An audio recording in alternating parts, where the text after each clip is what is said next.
आइए एक बार सभी लोग गायत्री मंत्र का पाठ करें, मन को सावधान करें और थोड़ी देर सावधान होकर के बैठें।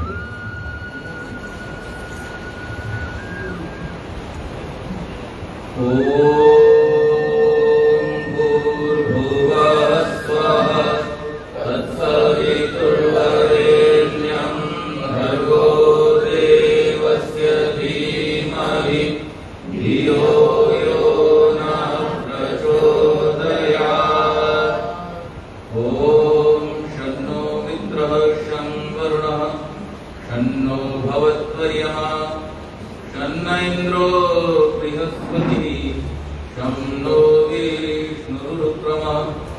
नमो ब्रह्मणे नमस्ते वायो त्वमेव प्रत्यक्षं ब्रह्मासि त्वामेव प्रत्यक्षं ब्रह्म वदिष्यामि ऋतं वदिष्यामि सत्यं वदिष्यामि तन्मामवतु तद्वक्तारमवतु अवतु मामवतु वक्तारम् अवतु मामवतु वक्तारम्।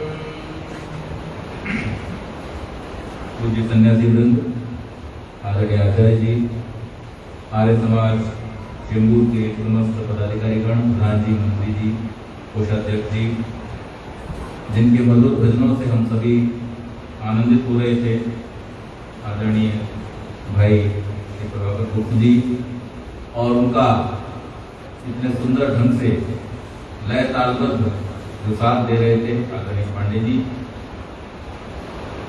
मंच का संचालन कर रहे पंडित योगेश जी, वंदनीय मातृ शक्ति, प्यारे बच्चों,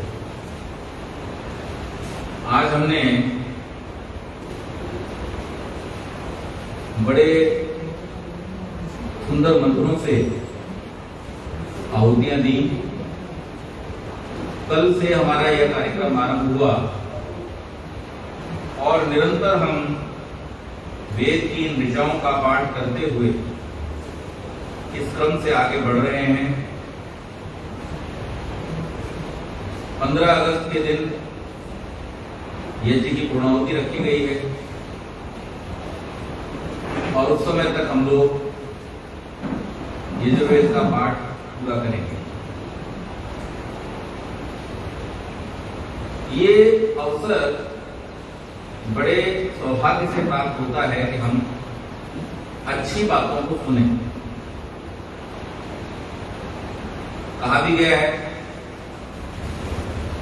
दो चीजें बहुत दुर्लभ है। कौन कौन सी दो चीजें बहुत दुर्लभ है? सत्संग और हरि कथा, तुलसी दुर्लभ। ये संसार में बहुत दुर्लभ चीजें हैं। और मैं चूंकि मैं कॉर्पोरेट में काम करता हूं, किसी विशेष विषय पर जब हम गंभीरता से चर्चा कर रहे होते किसी मीटिंग में, तो मैं मेरी टीम को बोल के रखता हूं कि जब तक आग ना लग जाए तब तक कोई फोन उठाना नहीं, ठीक है जी। और इससे बड़ी कोई इमरजेंसी नहीं होती, लगे कि प्राण ही संकट में आ गए तब उठा लेना। उससे पहले कोशिश ये करें कि हम यहाँ बात सुन लें, क्योंकि ये बहुत ज्यादा जरूरी है और इहलोक और परलोक दोनों को सुधारने वाली। कोई बहुत बड़ी बिजनेस डील भी होगी तो वो थोड़ा बहुत आपका आर्थिक लाभ कर देगी, इससे ज्यादा कुछ नहीं करेगी। उस आर्थिक लाभ से भी आपकी चिंता मिटेगी कि बढ़ेगी, वो और दूसरा विषय है,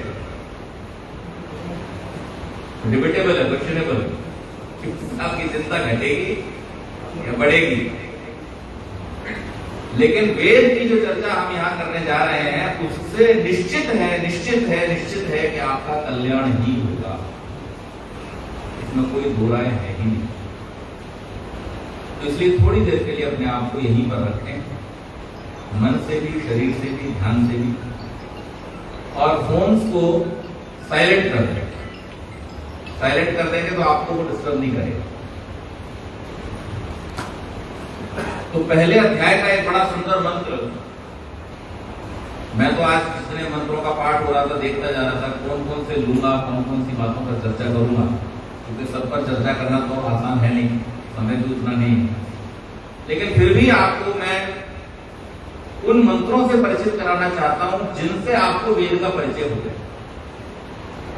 बड़ा सुंदर मंत्र हमने बोला, वसो पवित्रसी देवरसी पृथिव्यसी मातर्षिणु धर्मोसी विश्वधासी परमेण धामना द्रिवंस मां वार्माते यज्ञपतिर्वाशी।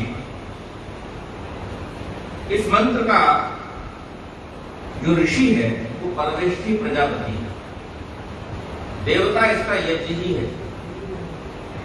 और इसलिए चूंकि हम यज्ञ के विषय में चर्चा करने बैठे हैं, तो इस मंत्र का देवता क्या है?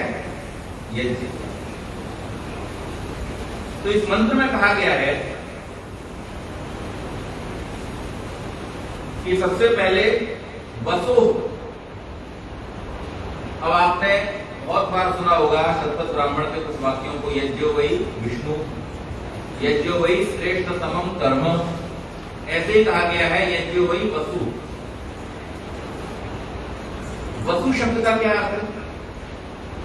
महर्षि दयानंद ने इस समय सत्याप्रकाश में देवताओं पर चर्चा की तो उन्होंने बताया 8 वसु। और वसु का अर्थ करते हुए स्वामी जी क्या लिखते हैं? बसने के स्थान, जहां पर हम वास करते हैं उसको वसु कहा है। तो जो हमें आधार देता है, आश्रय देता है, वो देवता है या नहीं? देवता। और शतपथ ब्राह्मण का ऋषि क्या कह रहा है? यज्ञो वै वसु। यज्ञ क्या है? वसु है। वासयति इति वसु। अब कैसे है? हवन कुंड को देख लो। आज मैं देख रहा था अगर मंत्री जी जब आहुति दे रहे तो बार बार उन्हें हाथ पीछे करना पड़ा, इतनी तेज ज्वालाएं यज्ञ कुंड की होती हैं। 2016 में लातूर में जो जल का संकट था, वर्षा नहीं होती थी, भारत प्रतिनिधि सभा मुंबई के सहयोग से हमारे आदरणीय प्रधान जी बैठे हुए हैं, इन सब लोगों के आर्थिक सहयोग से उपक्रम किया गया लातूर में। मुझे भी सौभाग्य मिला, 3 दिन वहां पर मैं भी यज्ञ में था। आचार्य सुभाष जी के निर्देशन में वो यज्ञ संपन्न हुआ। और मैं समझता हूँ लगभग 6 वर्ष हो गए आज तक लातूर में दोबारा कभी जल संकट की बात हुई नहीं। हर वर्ष वो लोग अपनी यज्ञ कराते हैं, घनघोर वर्षा। उस वर्ष तो ऐसी स्थिति थी कि उस जल का कहां पे विनियोग करें, कहां उसको स्टोर करें, ये स्थिति पैदा हो गई। बहुत बड़ा आयोजन किया, बहुत बड़ा खर्चा भी किया। वहां कैसा था कि 6 बाई 6 फुट का यज्ञ कुंड था, 6 फुट ही गहरा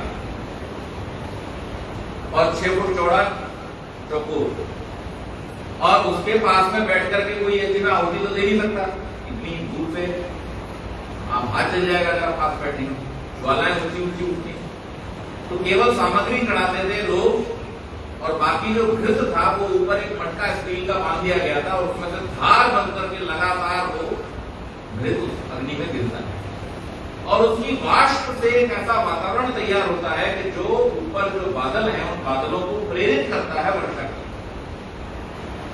तो वृष्टि यज्ञ कहते हैं। विशेष सामग्री होती है, विशेष आहुतियां होती हैं, विशेष प्रकार से उच्चारण किया जाता है, विशेष प्रकार से उसमें जिसका मैंने आपको बताया सामग्री का उसमें आहुत किया जाता है।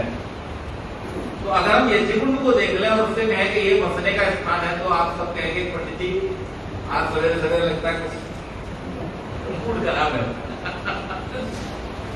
यज्ञ कुंड में कौन बसेगा? लेकिन नहीं, जब ऋषि कोई बात कहता है तो उसके अंदर एक गहरा रहस्य छिपा होता है। और इसलिए यहां पर कहते हैं नायम लोको अस्ति अयज्ञस्य, जो यज्ञ करता नहीं है उसके लिए यह लोक किसी काम का नहीं। और कुतो अन्य पुरुषोत्तम, और परलोक में भी उसका कोई ठिकाना नहीं रहेगा। यानी जो वास्तव में यज्ञ करता है वही इस लोक में ठीक से जी सकता है, और वही परलोक को भी सुधार सकता है, वहां पर भी ठीक से जीवन जी सकता है। अब ये बड़ी आश्चर्यजनक बात है कि ये लोक और परलोक ये क्या है? इहलोक और परलोक को समझना ये भी बहुत आवश्यक है। आमतौर पर ये कल्पना कर ली गई है कि इहलोक का मतलब है कि जहां हम अभी हैं, और परलोक का मतलब है एक ऐसा स्थान जहां पर सब कुछ अच्छा ही अच्छा है, या फिर सब कुछ बुरा ही बुरा है, जिसे स्वर्ग और नरक का नाम दे दिया गया कि कोई ऐसे स्थान जहां पर या तो सब कुछ अच्छा अच्छा है तो अच्छे काम करने वाले लोग उधर चले जाएंगे, और या फिर ऐसा स्थान जहां पर सब कुछ बुरा ही बुरा है तो जो गलत काम करेंगे वो लोग वहां चले जाएंगे, उसे हम परलोक कहते हैं। और जब कोई व्यक्ति अपना शरीर छोड़ता है तो हम उसको क्या कहते हैं, परलोकवासी हो गए, इस लोक में नहीं है वो परलोक में चले गए। तो लोक लोकांतर तो बहुत सारे हैं, लेकिन ऐसी कल्पना वाला कोई लोक के जहां पर सब कुछ सुख हो और सब कुछ दुख हो, ऐसा कहीं अलग से स्थान बना हो, ऐसा नहीं। तो स्वामी जी इस बात पर चर्चा करते हैं और क्या कहते हैं, बड़ी सुंदर बात उन्होंने कही, जहां पर सुख विशेष और सुख के साधन हो वो क्या है, स्वर्ग। और जहां पर दुख और दुख के साधन हो वो क्या है, नरक। तो अब हमें स्वर्गवासी होना है या नरकवासी होना है, ये हमारे हाथ में है। और स्वर्गवासी कोई मरने के बाद नहीं होता, ये भी ध्यान रखना। ये बड़ी भारी भ्रांति समाज के अंदर फैली हुई है। उस भ्रांति के पीछे एक भावना है, भावना यह है कि अब जो गया उसके लिए हम कहते हैं भैया स्वर्ग में जाए, अच्छी जगह जाए, सदगति प्राप्त करे, शांति प्राप्त करे, दुख प्राप्त न करे, अब जो बीत गई तो बीत गई, आगे का सब अच्छा हो, ऐसी भावना उसके पीछे है। इसलिए जब कोई व्यक्ति यहाँ से चल पड़ता है तो हम कह देते हैं कि स्वर्गवासी हो गए, स्वर्ग में गए होंगे। लेकिन वास्तव में स्वर्गवासी हमें जीते जी ही होना है। हम मर करके स्वर्गवासी नहीं, मर करके तो या तो हम मुक्ति पा लेते हैं, नहीं तो हम परमात्मा की व्यवस्था में पड़ जाते हैं। स्वर्गवासी हमें जीते जी होना है। और जिसने इस रहस्य को समझ लिया वही व्यक्ति अपने जीवन को और इस संसार को स्वर्गमय बना करके अपने जीवन को उन्नति की ओर ले जा सकता। तो आर्य समाज का काम है सबको स्वर्गवासी करना। आर्य समाज सबको स्वर्गवासी बनाने के लिए तैयार हुआ, और स्वामी जी ने कहा ये संसार का उपकार करना। उपकार का मतलब सबको सुख पहुंचाना, शारीरिक, आत्मिक, सामाजिक तीनों प्रकार की उन्नति जब हो जाएगी तो फिर आप स्वर्ग में होंगे। स्वर्गवासी जो स्वर्ग में रहता है स्वर्गवासी। तो इस मंत्र में बड़ी सुंदर बात कही गई है। मंत्र कहता है वसु, ये यज्ञ जो है वो वसु है, और पवित्रमसि, ये पवित्र है। यज्ञ क्या है, पवित्र। केवल मात्र यज्ञ स्वयं पवित्र नहीं है, ये पवित्र करने वाला भी है। अर्थात जो व्यक्ति इस यज्ञ को धारण कर लेता है वो क्या हो जाता है, पवित्र हो जाता है। कैसे पवित्र होता है कि हमारे जीवनों में जितना जितना यज्ञ का अंश आता जाता है उतना उतना ही हमारा जीवन पवित्र बनता जाता है। अब आपसे अगर कोई पूछे पवित्र और अपवित्र का क्या पैरामीटर है, किस चीज को आप पवित्र कहेंगे और किस चीज को अपवित्र कहेंगे, मैं और प्रीति उस दिन चर्चा कर रहे थे इस बारे में, प्रदूषण के विषय में चर्चा कर रहे थे। तो मैंने कहा प्रदूषण का अर्थ क्या है उसको ठीक से समझो, तब आप समझोगे कि प्रदूषण है कि नहीं है। इसी तरह से पवित्र का अर्थ क्या है वो समझो, तब आप समझोगे पवित्र है कि नहीं है। तो पवित्र होने का मतलब है जहां जिसकी आवश्यकता है वहां पर वो हो, और अपवित्र या प्रदूषित होने का मतलब क्या है, जहां पर जो नहीं चाहिए वहां हो और जहां चाहिए वहां पर ना हो, ऐसा जो होता है उसको प्रदूषित कहते हैं। हम जब ये कहते हैं कि वातावरण प्रदूषित हो गया तो उसका अर्थ क्या है कि वातावरण में गैसों का जो अनुपात होना चाहिए, जितनी ऑक्सीजन होनी चाहिए और जितनी कार्बन डाइऑक्साइड होनी चाहिए, जितनी सल्फर डाइऑक्साइड होनी चाहिए, जितनी नाइट्रोजन होनी चाहिए, उन गैसों का अनुपात अगर ठीक ठीक है तो हमारी वायु शुद्ध है। और अगर हमारी वायु में कार्बन डाइऑक्साइड का, सल्फर डाइऑक्साइड का अनुपात बढ़ गया और ऑक्सीजन की मात्रा कम हो गई तो हम क्या कहते हैं, वायु अशुद्ध है। अशुद्ध होने का मतलब ये नहीं है कि कोई विशेष चीज उसमें जोड़ दी जाए, विशेष चीज हटा दी जाए। जो होना चाहिए वो है तो शुद्ध है, जो नहीं होना चाहिए वो है, या जो होना चाहिए वो नहीं है तो वो अशुद्ध है। तो यज्ञ क्या कार्य करता है? यज्ञ हमारे जीवन को पवित्र करता है। और कैसे पवित्र करता है? क्योंकि यज्ञ में जो भावना है, मूल भावना है, वो मूल भावना ही हमको पवित्र करने वाली है। आप सबने बहुत बात सुना है, यज्ञ का अर्थ क्या है? देव पूजा, संगतिकरण और दान। अब देव पूजा का अर्थ ऋषि बड़ा सुंदर करते हैं कि यथा योग्य सत्कार। जब पूजा का अर्थ यथायोग्य सत्कार हो गया तो देव पूजा का अर्थ क्या हो गया? देवताओं का यथायोग्य सत्कार।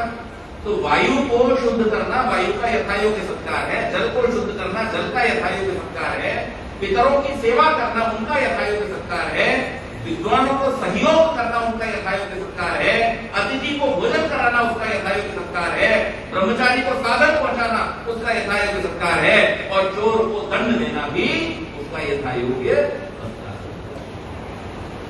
ये हमें अपने जीवन में सीखना होगा। ये देव पूजा है।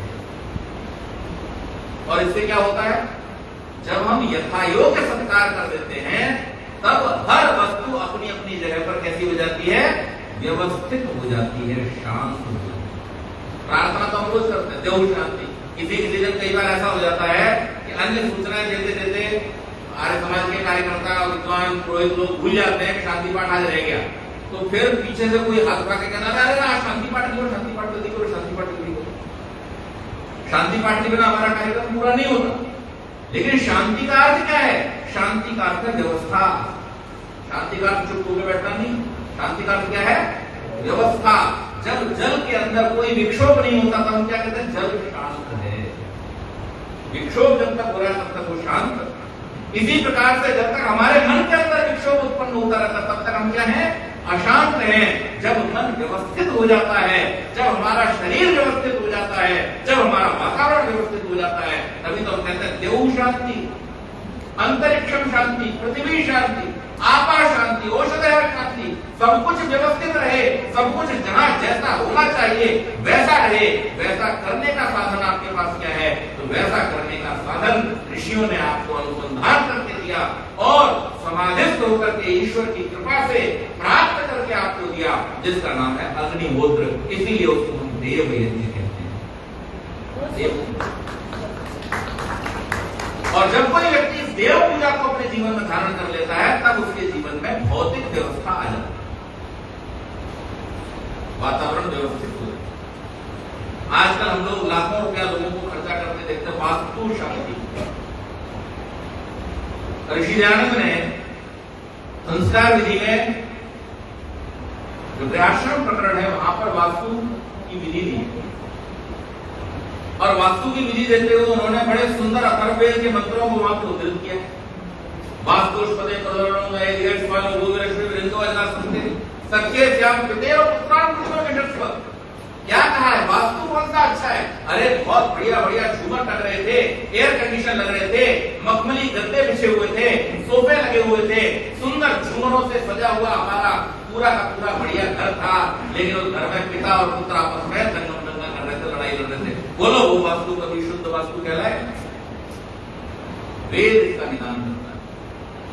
वेद कहता है जहां पर रहने वाले सब लोग स्वस्थ हो, जहां की वायु शुद्ध हो, जहां पर जल की, धूप की, हवा की व्यवस्था हो और सब लोग प्रेम पूर्वक एक दूसरे के साथ रहते हों, वो वास्तु हमको चाहिए, वो स्थान हमको रहने के लिए चाहिए। वो चाहे बड़ा हो और चाहे छोटा हो, इससे फर्क नहीं पड़ता, लेकिन शांत हो, व्यवस्थित। और ये कैसे होगा? ये तो देव यथा योग्य सत्कार, जहां पुत्र पिता का यथा योग्य सत्कार करे, पिता पुत्र का यथा योग्य सत्कार करे, जहां दंड की आवश्यकता है वहां दंड दे, जहां दुलार की आवश्यकता है वहां दुलार दे। ऐसा जहां होता है वहां पर देव पूजा। और संगति जहां परस्पर मिलकर के एक उद्देश्य की पूर्ति के लिए सब आगे बढ़े। जहां पर परस्पर मेल मिलाप नहीं है, जहां पर परस्पर प्रेम नहीं है, एक दूसरे का सम्मान नहीं है, वहां पर संगतिकरण नहीं हो सकता। तो ये यज्ञ हमको संगतिकरण भी सिखाता है, मिल करके चलना। और जब आप मिलकर चलना सीख जाते हैं, प्रेम से मिलकर चलो, बोलो, तभी ज्ञानी बनते हैं। प्रेम से मिलकर चलो, सबसे पहली शर्त थी प्रेम से मिलकर। और अगर मैं ऋषि दयानंद को उद्धृत कर दूं यहां पर, तो ऋग्वेदादि भाष्य भूमिका में जहां पर धर्म विषय पर ऋषि कलम चलाते हैं, सबसे पहला मंत्र आचार्य जी क्या लिख रहे हैं? संगच्छध्वम संपदध्वम संभो मनांसि जानताम देवा भागम यथा पूर्वे समझाना न उपासते। कल मैंने संक्षेप में धर्म की चर्चा की थी, मनुष्य का धर्म क्या है। ऋषि दयानंद कहते हैं और वेद पुकार पुकार करके कहता है कि अरे अगर तुम साथ मिलकर चलना नहीं सीख पाए तो तुम्हारा धर्म दो कौड़ी का है, तुम्हारा धर्म कुछ भी नहीं है। धर्म की सबसे पहली शर्त है सबका समन्वय, सबके साथ मिलकर के चलना, सबके साथ प्रेम पूर्वक रहना और सबको अपने साथ में लेकर के चलना। जो हमसे आगे हम उनके साथ बोलें और जो हमसे पीछे उनको हम साथ ले लें, लेकिन उन सबके बीच में जो सूत्र हो वो सदैव प्रेम का ही रहे। प्रेम से मिलकर चलो, बोलो, एक दूसरे से वार्तालाप होता रहे, एक दूसरे के सुख दुख को हम समझते रहें, एक दूसरे की कमी और आपूर्ति को हम जानते रहें और फिर जान करके एक दूसरे का सहयोग करते रहें। प्रेम से मिलकर चलो, बोलो और फिर क्या बनो? सभी ज्ञानी बनो। केवल ब्राह्मणों का कर्तव्य नहीं है, यहां तो उल्टी बात हो गई। हमारे वेद, हमारे ग्रंथ तो ये कहते थे जो ज्ञान प्राप्त कर रहा है और ज्ञान की ही उपासना में लगा है, जिसने ज्ञान की उपासना करते करते उस ब्रह्म तक को जान लिया है, वो ब्राह्मण है। अब उल्टा क्या हो गया कि जो ब्राह्मण है वो ही केवल ज्ञान की उपासना करे, बाकी सबके लिए छुट्टी नहीं। ब्रह्म को जानना तो प्रत्येक मनुष्य का परम धर्म है, जानना ही है और जानने के लिए सदैव प्रयास करना है। इसलिए ज्ञानी बनो और फिर कैसे ज्ञानी बनो? पूर्वजों की भांति तुम कर्तव्य के मानी बनो। यही तुम्हारा परम कर्तव्य है, यही तुम्हारा सबसे बड़ा धर्म।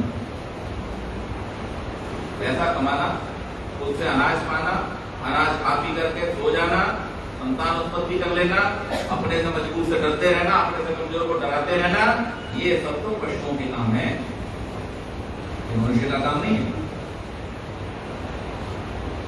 और इसके लिए अगर आपको समझ ना आती हो वेद की बात, तो संसार को देखो। बड़े बड़े चौधरी राजे महाराजे यहां पर हुए, जैसे आए थे वैसे ही यहां से, और जो लेके आए थे ना शरीर, बाकी तो कुछ लाए नहीं थे, बाकी तो खाली आया। जो शरीर एकमात्र लेकर के माता के गर्भ से आए थे वो भी छूट गया, वो भी साथ में नहीं जाने वाला है। ये शासन प्रशासन उस परमात्मा का है और आप उससे ज्यादा शक्तिशाली नहीं हो। इसलिए घमंड, अभिमान, ये सब जो अपवित्र करने वाली बातें हैं तो मस्तिष्क से दूर ही रखना। तो मंत्र हमको समझा रहा है कि ये यज्ञ तुझे पवित्र कर देगा। और तीसरा क्या है? दान। किसका दान? किस चीज का दान करोगे? लाए तो कुछ थे नहीं, माल मत्ता तो सब यही मिला, तो फिर दान किसका करो? तो दान करना है इन चीजों का जो आपकी हैं। पुरुषार्थ आपका है। पुरुषार्थ कौन करता है? सामान्य पुरुषार्थ नहीं करता। ये माइक का पुरुषार्थ नहीं है कि आपको सुना दे कुछ। इस पर बैठ करके जब हमारे प्रभाकर जी अपने सुर की लहरियां छेड़ते हैं तब ये माइक काम था। और इसी माइक पर बैठ कर कोई गाली देने लगे तो माइक का संबंध नहीं। इसी तरह से इस संसार के किसी भी जड़ पदार्थ का सामर्थ्य नहीं है। सामर्थ्य आपका है। आप पुरुषार्थी बनिए और जब आप अपने संपूर्ण पुरुषार्थ को परमात्मा के प्रति समर्पित कर देते हैं तब आपका ईश्वर प्रणिधान होता है। तब आप उसके साथ में जुड़ने की प्रक्रिया में आगे बढ़ रहे होते हैं। तब आप उसके साथ बैठने के अधिकारी बनते हैं। तो यज्ञ आपको पवित्र करता है। आगे कहा पृथ्वी ऐसी, ये पवित्र तो है लेकिन पृथ्वी है। पृथ्वी का अर्थ क्या होता है? विस्तृत। ये जो कोई छोटी चीज नहीं है, ये सारा का सारा संसार कैसे बन रहा है? तस्मात् यज्ञात्मक बहुतः। उस परमात्मा ने जब संसार को बनाने का प्लान बनाया तब उसने क्या किया? यज्ञ किया। और उस यज्ञ से ही सब कुछ उत्पन्न है। तो जिस यज्ञ से हम सब उत्पन्न हुए हैं वो हमारा बसने का ही तो स्थान है। ये सब यज्ञ ही चल रहा है। पूरे संसार पे आप दृष्टि डालेंगे, पूरे ब्रह्मांड पे आप दृष्टि डालेंगे, आपको सब तरफ यज्ञ ही होता दिखाई देगा। आहुतियां पड़ रही हैं और सुगंधी, आहुतियां पड़ रही हैं और काम चल रहा है। अगर आहुति पड़ना बंद हो जाएगी तो काम भी रुक जाएगा। मैंने यज्ञ के संदर्भ में कहा था 2-3 मिनट का गैप लगा दे, कौन? केवल एक देवता हमारा प्राणवायु, तो क्या भैया अभी 1 अरब 96 करोड़ वर्ष हो गए, चलते चलते थोड़ा सा गैप, थोड़ा आराम मुझे नहीं चाहिए, बोलो क्या हो? तो हम अकड़े बैठे ही ना कहे। तो यज्ञ हमें सिखाता है पवित्र बनो, और पवित्र मतलब बनने का है कि हम अपनी स्थिति को पहचाने कि ये संसार ईश्वर चला रहा है, हम नहीं चला रहे। इसलिए हमें अपने जीवन में सदैव पवित्र कार्यों को करना है, अर्थात दोषों से दूर होकर के उस परमेश्वर के प्रति समर्पण भाव से अपने जीवन के कार्यों को करना है। आगे कहा मातृश्वना धर्मासी, इस यज्ञ में जीवन के कारण ही तू शक्ति से युक्त है और उष्णता वाला है। प्राण की उष्णता, शरीर की उष्णता, और जैसे ही उष्णता खत्म हुई क्या कहते हैं? ठंडे पड़ गए। ठंडे पड़ गए का मतलब क्या है? प्रयाण हो गया, अब कुछ नहीं बचा। तो ये जो उष्णता है ये भी देने वाला कौन है? यज्ञ ही है। आगे कहा विश्वथा असी, सबका धारण करने वाला है। तेरी शक्ति सदा औरों के रक्षण का कारण बने, इसका प्रयास कर। जैसे तेरे शरीर की ऊष्मा तेरे जीवन का रक्षण कर रही है, यज्ञ के द्वारा मिलने वाली ऊर्जा तेरे जीवन का रक्षण कर रही है, इसी प्रकार से तेरी शक्ति भी औरों के काम आए, कभी भी किसी का नाश करने वाली, किसी का नुकसान करने वाली का बने। आगे कहा परमेण धामना, उत्कृष्ट तेज से देहस्व तू अपने को दृढ़ बना और सबका धारण करता हुआ विश्व था बन जा। जैसे विश्व ने तुझे धारण किया है, तू भी इस विश्व को धारण कर ले। धारण करने का अर्थ क्या है? धारण करने का अर्थ है कि जहां पर मेरा स्वार्थ समाप्त हो जाए। यज्ञ हमें क्या सिखाता है? स्व माने मैं और स्वाहा माने यज्ञ। स्व से उठ करके स्वाहा तक पहुंचना, ये क्या है? यज्ञ है। जो मैंने अपने लिए इकट्ठा कर लिया वो स्व रह गया, लेकिन जब अपने इकट्ठे किए हुए को मैंने दूसरों के कल्याण के लिए भी समर्पित कर दिया तो वो स्वाहा हो गया। वहीं पर हमारा जीवन यज्ञ में बन जाता है। आगे कहा मां हुआ, अपने जीवन में तू कभी कुटिल गति वाला मत बनना, क्योंकि यज्ञ का कुटिलता से कोई संबंध है ही नहीं। यज्ञ में कुटिलता का कोई काम नहीं है। आप कितने ही अच्छे मंत्र बोलने वाले क्यों न हो, अगर आपके मन में पवित्रता नहीं है तो वो मंत्र आपका कुछ नहीं करेंगे। रावण तो बड़े मंत्री हैं। मेघनाथ अनेक सिद्धियों का जानने वाला था। कुंभकर्ण एक ऋषि था, वैज्ञानिक था, उसने अनेक अनुसंधान किए हुए थे, लेकिन क्या हुआ? कुटिलता के कारण अपने जीवन को गवा बैठे। इन सबसे कमजोर था कौन? शक्ति की दृष्टि से, विद्या की दृष्टि से विभीषण। लेकिन विभीषण के हृदय में कुटिलता नहीं थी, उदारता थी, सज्जनता थी, तो राजा कौन बना? विभीषण बना। ये तो ये कहता है कुटिलता से दूर रहना। प्रभु मां हवा शीत, कठोर नीति का अवलंबन हम कभी न करें। ते यज्ञपति, इस सृष्टि यज्ञ के रक्षक हे प्रभु, हम सदैव आपसे ऊर्जाओं को प्राप्त करने वाले हों, ज्ञान को प्राप्त करने वाले हों, ऐश्वर्य को प्राप्त करने वाले हों, लेकिन उसका प्रयोग हम कभी भी कुटिलता पूर्वक न करें। सदैव यज्ञ में प्रयोग भी हम उसका करें, अर्थात सबके कल्याण के लिए ही हम उसका उपयोग करते रहें। ये मैंने एक मंत्र की सूक्ष्म व्याख्या आप सबके बीच में की है। मंत्रों का तो ऐसा है कि ऋषियों ने एक एक मंत्र पे एक एक उपनिषद लिख डाला, एक एक आरण्य ग्रंथ लिख डाला, ऐसी बड़ी बड़ी व्याख्याएं कर डाली। आज हम एक एक मंत्र की व्याख्या करने बैठे तो उतना ही समय लग सकता है। उसके लिए मुझे भी आश्रम में बैठना पड़ेगा और आपको भी थोड़े दिन आश्रम में समय निकाल के आना पड़ेगा। वो समय भी आएगा, जल्दी ही आएगा। हम लोग उस प्रक्रिया में भी लगे हुए हैं। तो बाकी से परमेश्वर की कृपा से मुंबई के निकट बहुत ही शीघ्र एक सुंदर गुरुकुल आश्रम और वानप्रस्थ आश्रम तैयार होने जा रहा है। गौशाला ऑलरेडी तैयार हो चुकी है, वो भी आपको आनंद मिला करेगा वहां पर। लेकिन आज की इस कार्यवाही को संयोजक जी का हमें निर्देश था